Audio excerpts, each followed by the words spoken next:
Okay, so I want to ask you something. How many times have you told yourself, okay, this time I'm actually going to do it. This time it's different. And then it wasn't. Yeah, me too. And for the longest time, I thought that meant something was wrong with me. Like maybe I just didn't want it badly enough. Maybe I was just, I don't know, fundamentally lazy. But that's not it. That's actually not it at all. This is the soft reset.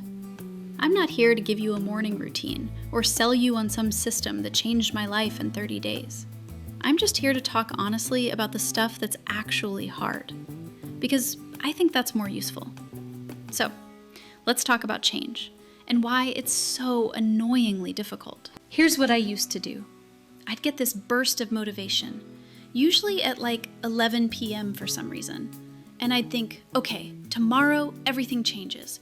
I'm going to wake up early, eat better, exercise, read, meditate, drink more water, and I'd write this whole list.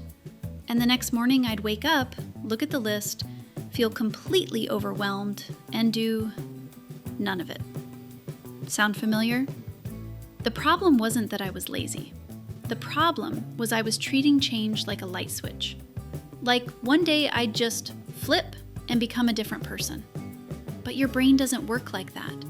Your brain genuinely, biologically, loves doing what it already does. Routine feels safe. Change feels like a threat, even good change. So when you try to overhaul your entire life overnight, your brain panics. And panic looks a lot like procrastination. I'm going to tell you something that sounds stupid. Start smaller than you think you should. Not small like easy, small like embarrassingly small. So small, your brain can't argue with it. Like instead of, I'm going to exercise every day, what about, I'm going to put on my shoes and walk outside? That's it. Just that. I know, it sounds ridiculous. It sounds like it couldn't possibly matter. But here's what happens. You do it. Because it's so small, you have no excuse not to. And then you do it again and again. And somewhere around week 3, you realize you've been doing it every single day without even thinking about it. It stopped being a goal. It became just what you do. That's actually the whole thing. That's it.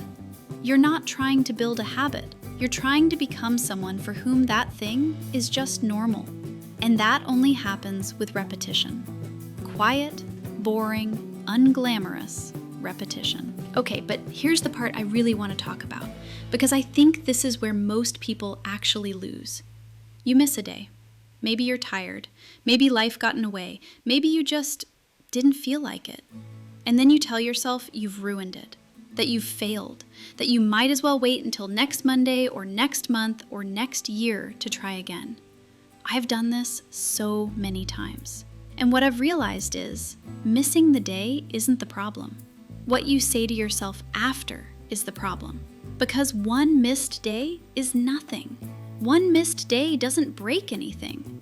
But the story you tell yourself about that missed day, that can break everything. So I'm just going to say this directly. You're going to miss days. That's not failure. That's just being a person. The only question is whether you come back. 1 day off is a rest. 2 days off is starting to form a new habit, the wrong one. Come back on day 2, even if it's just going through the motions, even if it feels hollow. Just come back. I don't think change is supposed to be dramatic. I think we've been sold this idea that transformation looks like a movie montage. Big music, breakthrough moment, new person emerges. But in my experience, it's just quieter than that. It's making a slightly better choice today than you made yesterday, and then doing it again and again, until one day someone asks how you changed and you genuinely don't have a good answer because it just happened. Slowly. That's what I want this channel to be about, not the highlight reel, the actual process. The messy, non-linear, 2 steps forward, 1 step back reality of trying to be better. If that sounds like something you need, stick around. New video every week. And if this one resonated, share it with someone who needs to hear it. That's the best thing you can do for this channel right now. See you next week.